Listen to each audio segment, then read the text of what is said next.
Is there anything else that does that, where the same thing can flow through opposite directions at the same time?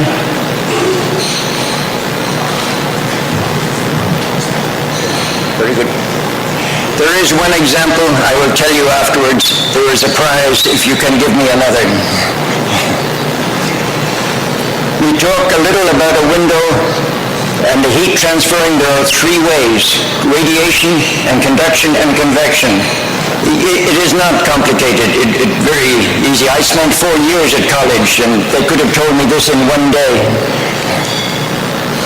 From the sun, heat comes by radiation. It comes across the vacuum of space with a little photon.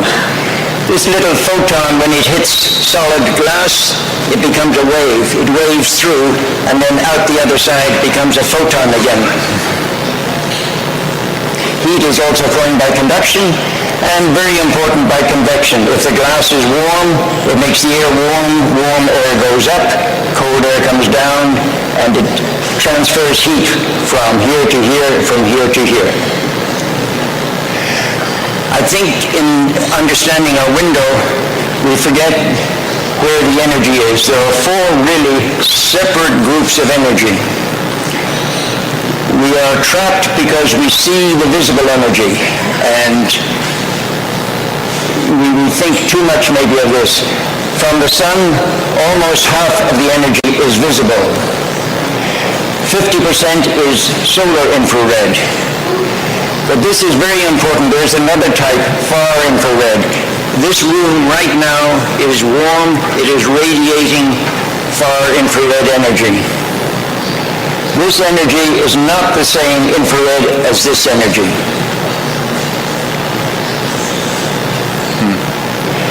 If you control this, maybe you control this, maybe yes, maybe no. But the low emissivity coatings will always work with far infrared. A good example of far infrared is an ordinary old light bulb. It makes heat. You think it makes light? Not very much. An ordinary light bulb makes 5% light, only 5%. It makes 95% heat in the far infrared. That is why these bulbs must go in today's new green world.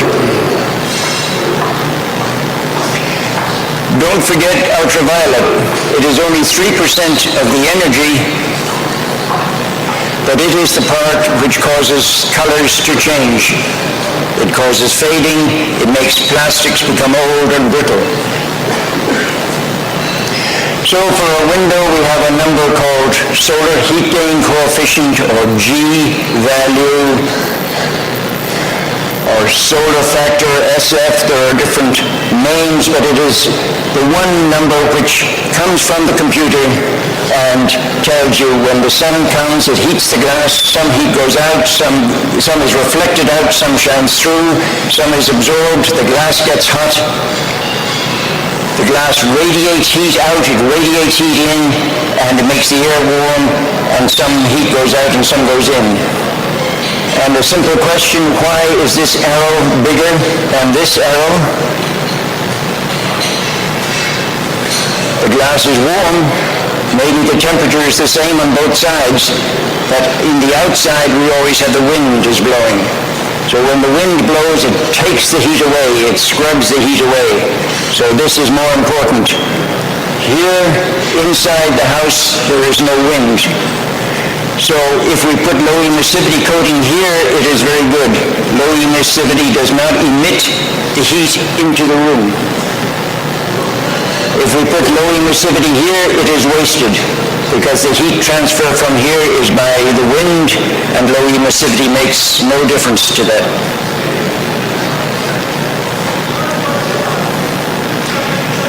For the winter, for nighttime, for thermal insulation, or even for the summer in Dubai, outside in Dubai, the heat flow by conduction coming in is as bad as in Canada by heat going out to the cold snow.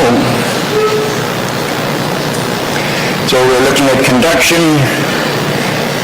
and here we have a thing that very few people know. Many people in the glass industry even do not know this.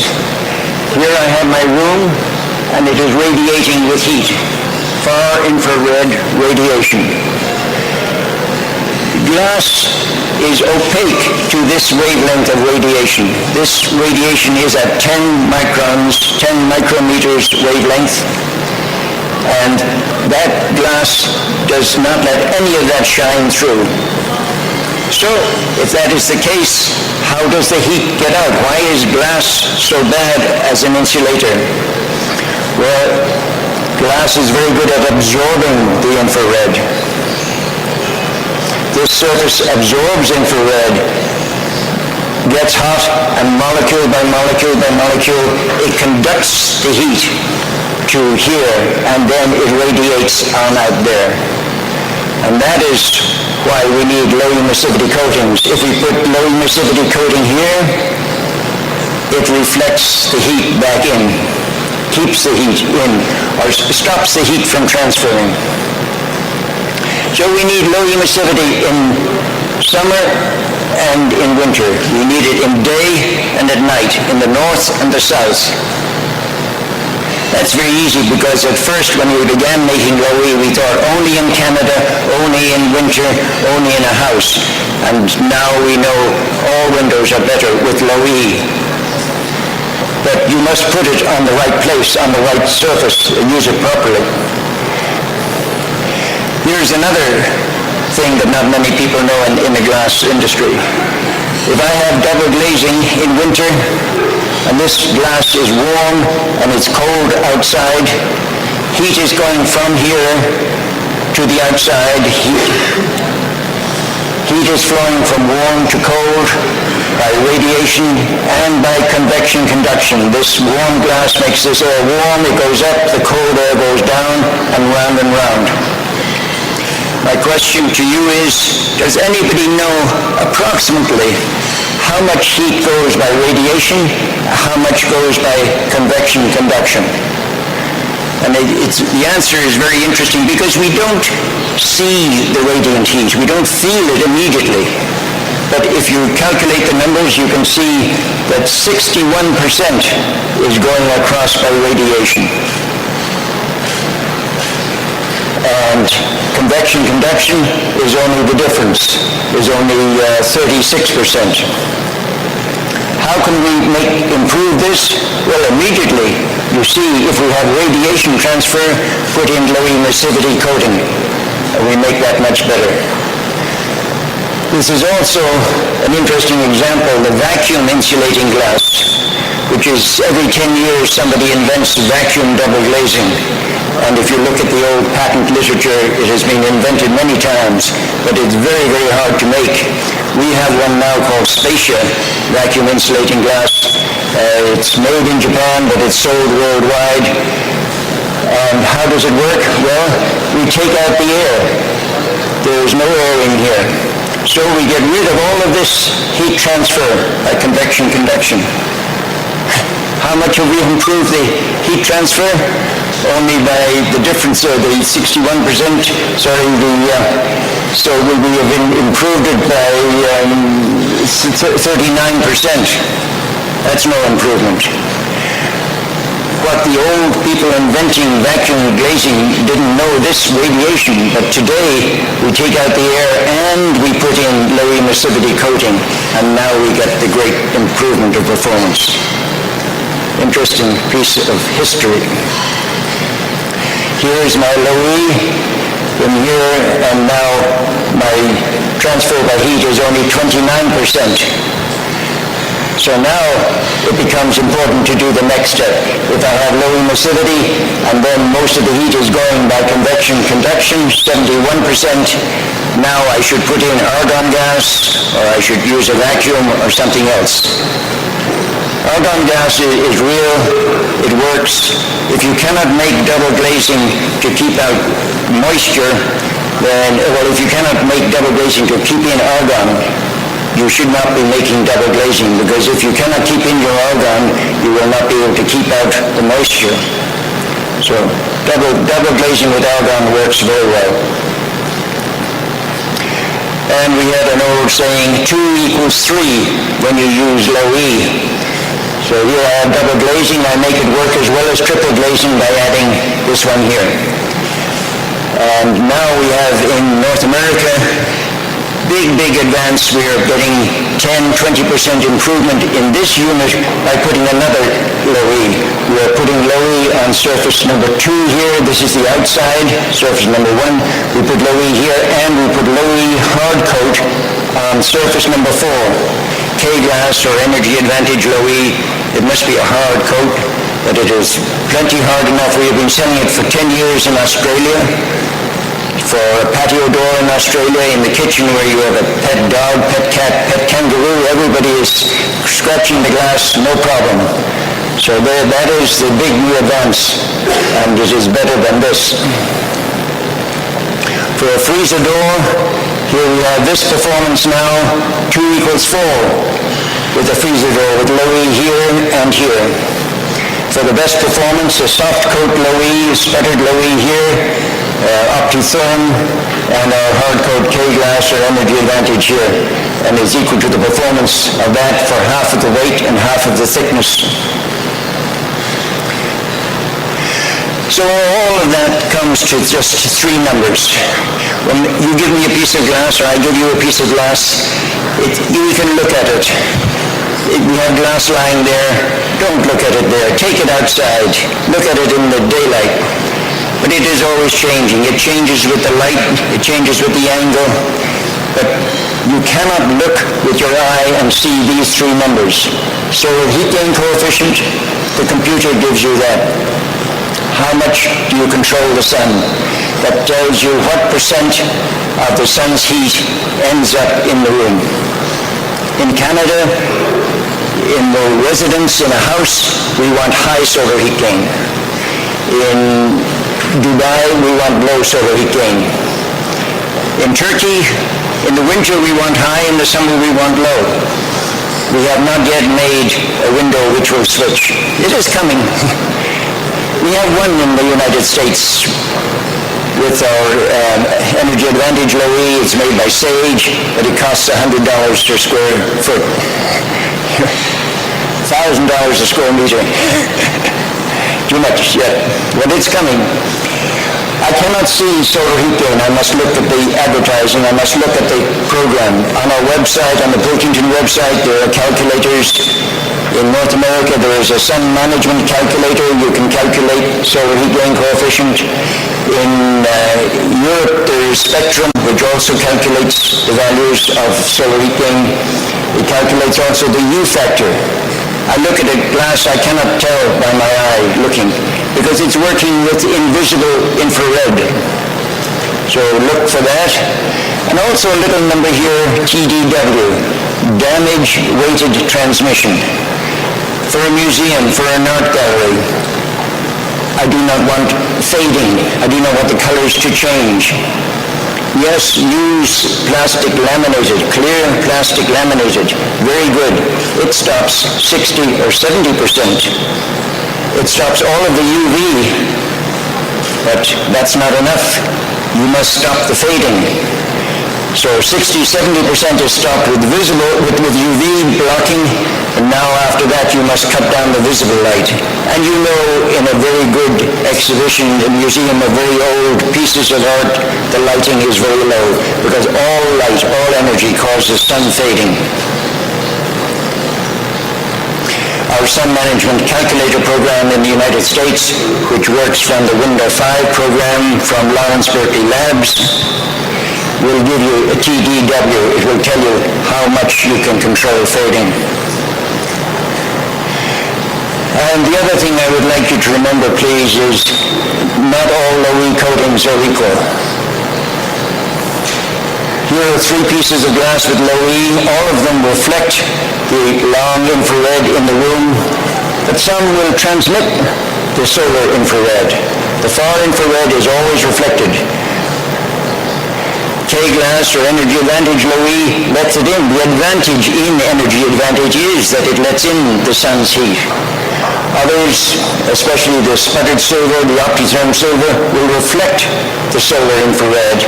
And others are Low-E on a tinted glass or our Low-E, our solar-E product, they will absorb. So decide which one you want. But just saying Low-E is not good enough. You must say more. We did a very big test in Canada, the National Research Council in Canada. We took these two identical houses for 1 year and we measured the heat. We had a computer in there to turn on the TV, to do the dishwasher, to have a shower. Light bulbs came on for people, went off, everything except real people. The doors were closed for 1 year. The lights came on for breakfast, the lights went off, they were on in the bedroom for how long, I don't know, but at the end of the year, we found in Canada, we like to have air conditioning in summer, we like to have heating in winter. Which Low-E should we use? Well, it said very clearly, we want more high solar gain. Even though in the summer it is more air conditioning cost, there is so much saving in the winter. The answer then confirmed the computer programs we were using, so we could say then, if we take a line from the west of the United States, from Seattle down to Denver, across to New York, everywhere north of that, every house north of that wants high solar gain Low-E, and every house south of that line from Seattle to New York City, every house to the south, they want low solar gain Low-E. Easy.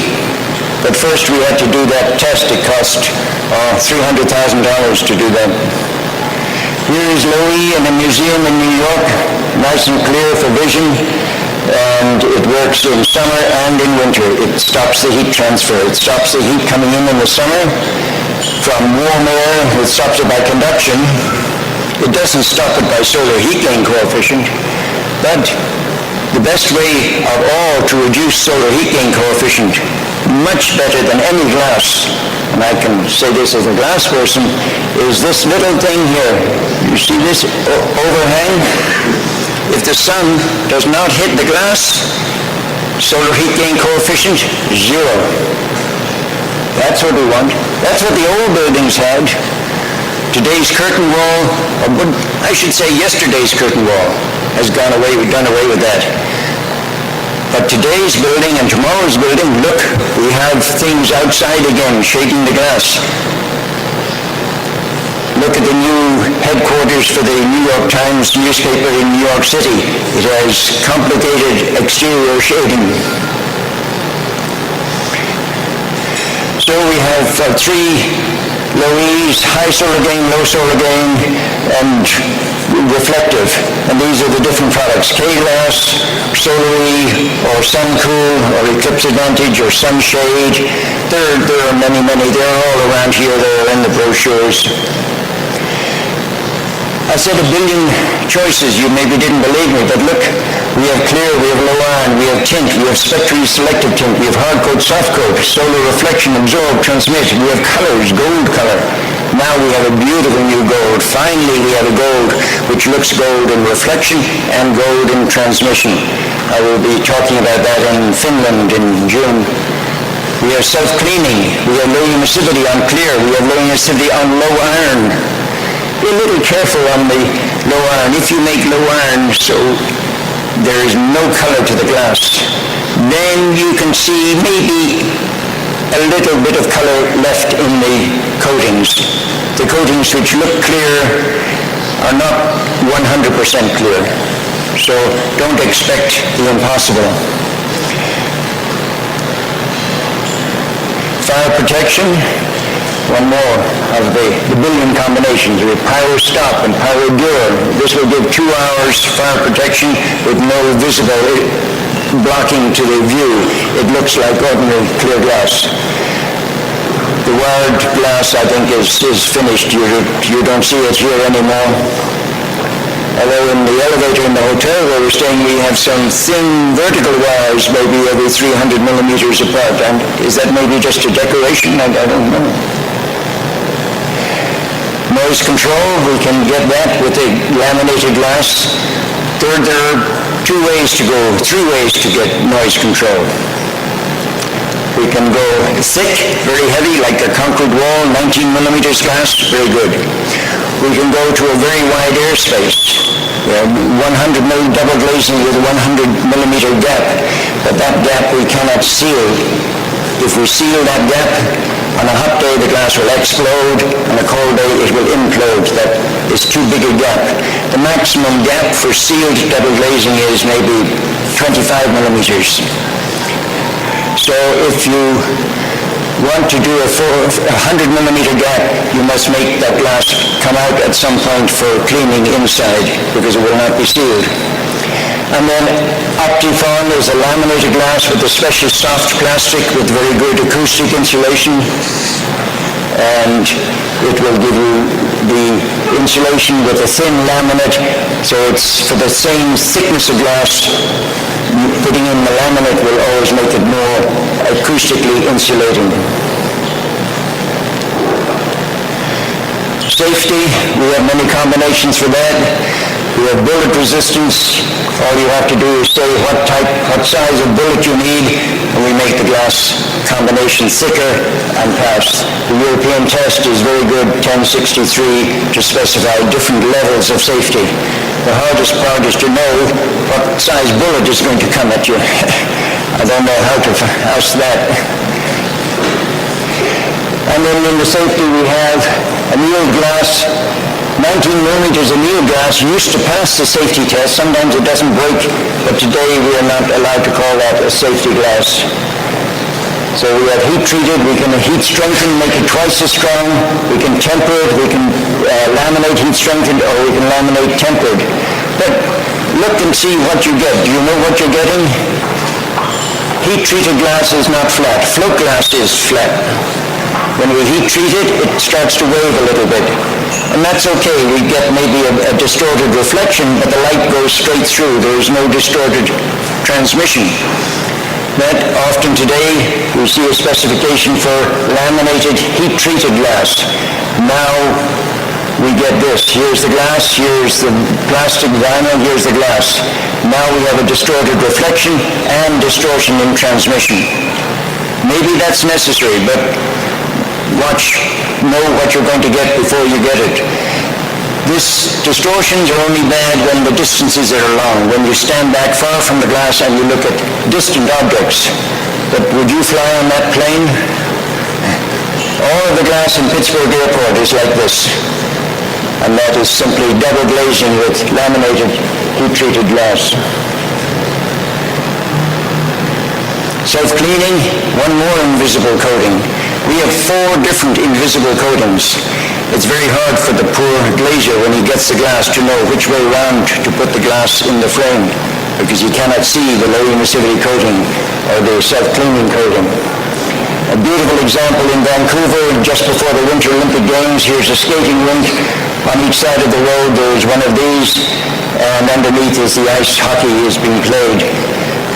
The self-cleaning coating works very well in Vancouver. It's even raining on that day. I think you can see the rain. And from underneath, it looks like that. The self-cleaning coating is now available on clear glass with a low emissivity coating behind it, or on Arctic blue glass as well for solar control. So we have 3 different choices when you go for that one. And then the decoration. We can get color. The gold looks very good here, gold, eclipse gold in Tajikistan, but one big mistake. The gold coating has no low emissivity property, but because we designed it just to look gold, to get that white gold in transmission and in reflection. You put it in double glazing, so here is a glass which absorbs the sun's heat, but they made a mistake. Why not make better solar controls, better solar heat gain coefficient? Simply add low E as the other light. Low E will not change the color of this, but it makes the performance, winter performance better and the summer performance better. A better U factor, a better solar heat gain. The glass systems, all glass is a lovely example over there. The planar, suspended glazing. With the engineers today, we know the properties of glass, we could do the complicated calculations, and it's a very complicated calculation. Please have a proper engineer do those calculations for glazing that's either hanging one from the other or stacked up one on top of the other. And then the special applications. We have the anti-reflective coating, a transparent mirror. The coatings that we make in North America online can go from 1% reflection to 80% reflection. Or a hard coat which can be tempered, heat-treated, toughened, bent. It's a very big invention because all glass today needs some coating. Plain glass is not so common anymore. One thing I want you to understand with anti-reflective is when we put the coating on, it's only on one side. So we have to kill the reflection here and the reflection on the other side. Normally there's a 4% here and a 4% here on glass, giving you 8%, but always the anti-reflective needs to be laminated. A very interesting thing happens. This diagram is in all the books. Anti-reflective works with a thin coating on glass. The coating, there is a reflection from the top of the coating, and the thickness of the coating is such there is another reflection underneath, and the two cancel each other out. Easy. Except what happens? This transmission value goes up. Why canceling those two waves makes this goes up is another good question. There's another prize for that if you tell me afterwards. And it took me 40 years, I think, in the glass business to realize when I look at glass, I do not see it. I see through the glass, I see reflections in the glass. And here's what I see. I don't see the glass, I see these two images. But by controlling the brightness of the two images, I can get what I want. Here is anti-reflective coating in an aquarium. I only need one coating here because there is no reflection from here. Here is anti-reflective in a glass bottom boat. Here I only need it on the top because there is no reflection from water to glass. Here I have laminated for safety. Here is the coating on clear glass and ordinary clear glass. Here is 8% reflection, here is 1% reflection, 1 or 2% reflection. But be careful. The owner of the store did not like it. I took that photograph. I put in that glass myself. And the owner of the store said, take it out to me. Why? Because the coating has a little bit of yellow color. Only he could see it because he sells diamonds, and diamonds must have no yellow. So I lost the business, and I lost my diamonds. In the store window, anti-reflective versus clear. Which is the better for the shopper? You can see the goods. If we want solar control, we put in south wall XIR in the middle, so we get anti-reflection and solar control. Billions of combinations. Double glazing, all of the surfaces must be anti-reflective, here, and here. These are ordinary double glazing, and here is anti-reflective double glazing. You can see the goods here, you cannot see them there. Anti-reflective has a little bit of low emissivity, so for double glazing in that application, the visible transmission went up from 78 to 84, the reflection went down from 15 to 3, and the U factor got better. Very interesting. And the last application in the stadium, we had anti-reflective glass here and here. This is glass with paint behind. Huge project for us. That glass is ordinary glass. By mistake, it was put in, it was laminated incorrectly, and this is anti-reflective and this is ordinary glass. And let me go back there The reason for putting the anti-reflective up here is so the sun wouldn't shine off the glass onto the field, into the player's eyes. Solar energy, we have tech glass, we have low iron glass. Tech glass, electrically conductive, anytime you want to run a current through that. We can change that coating from 7 ohms per square to 1,000 ohms per square. It's a whole other industry. And finally, I'll leave you this, the hardest question of all. Be careful of your eye and your brain. The eyes are very good. The brain plays funny things with what the eye gives it. This is an old color illusion. To me, it looks like this is light and this is dark, but it's because of this around here. That bar is the same all the way across. And in glass, if we have a little bit of variation from glass to glass, that looks okay. But be careful how you put them. If I mix this and this, what do I get? I cross them. Terrible. And that's just that glass next to that glass. So watch out for that, because the colors will not be exactly constant all the time. And this is the worst one. Here I have from the university in the United States, Dr. Purves, I think is his name. He made this problem.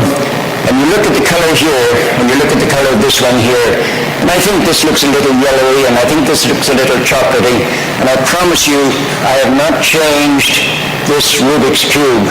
I'm just going to hide the distracting other colors, and just keep an eye on the yellow and the chocolate, because they are not changing. They are staying exactly as they were, yellow and chocolate. To watch out, sometimes the brain plays tricks. And in a window and a curtain wall, we have the same problem. These two, these are too blue, these are too gray, and these two, well, you thought maybe put this over here and that over there, but these two are exactly the same. This one looks grayer and that one looks bluer, even with all these lights on in here. They are the same. So in conclusion, the color differences appear on what's nearby. So don't expect to look at glass by putting it down on the desk with a piece of white paper, because it will tell you what the glass looks like when it's on a desk with a piece of white paper. You want to see it in the building, please put it in the building first and then decide. Put in one test piece and then make up your mind. And that is all I have. We have no time for questions, but I'm available anytime for the rest of the day. Thank you.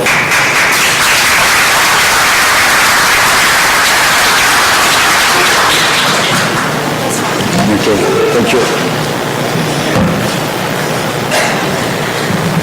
Evet, Sayın Christopher Bey'e çok teşekkür